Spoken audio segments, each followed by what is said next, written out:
నిన్న night pasta చేసినప్పుడు pasta అయితే మిగిలిపోయింది బాయిల్ చేసింది. ఇంకెందుకు లేట్ ఒక మంచి రెసిపీ చేసుకుందాంలే అని చెప్పి ఆలోచించి ప్యాన్‌లో ఆయిల్ పోసుకొని ఎగ్స్ వేసాననమాట. 2 ఎగ్స్ అండ్ సాల్ట్ కూడా యాడ్ చేసుకున్నాను. మంచిగా ఉన్న ఆమ్లెట్‌ని మొత్తం కలిపేసిన తర్వాత అందులో పాస్తా వేసేసుకొని ఎప్పటినుంచో ఉన్న ఈ క్రిస్పీ చిల్లీ ఆయిల్ అసలు దేనికి వాడాలో అర్థం కాక దీనికి వాడకుండా ఉండిపోయింది. సో, ఇందులో వేసేసాను. మిక్స్ చేసేసుకొని ఇప్పుడు పాస్తా మిగిలిపోయినా ఇలా చేయలేదు కానీ ఈసారి ఇలా ట్రై చేశాను. ఇందులోనే సాల్ట్ కూడా వేసేసుకొని మంచిగా మిక్స్ చేసేసుకున్నాను. ఆ ఫ్లేవర్స్ అన్ని పాస్తాకి పట్టేలాగా.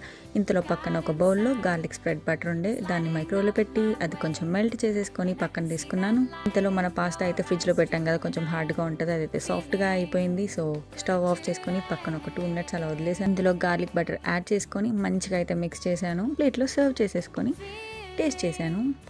ఓకే. మిగిలిపోయిన పాస్తాని అలా పడేయకుండా ఇలా చేసుకోవచ్చని అయితే అర్థమైంది. నాకైతే నచ్చింది. అండ్ నేను 2 days homemade mayonnaise, spicy mayonnaise చేశాననమాట. అందులో ఒకసారి డిప్ చేసుకొని తిన్నాను ఈ పాస్తాని. అలా కూడా సూపర్ అద్దిరిపోయింది. మీకు నచ్చితే లైక్ కొట్టేసేయండి వీడియోని. ఇంకా బాగా నచ్చితే ఫాలో కూడా చేసేసేయండి. Thank you so much for watching. Bye.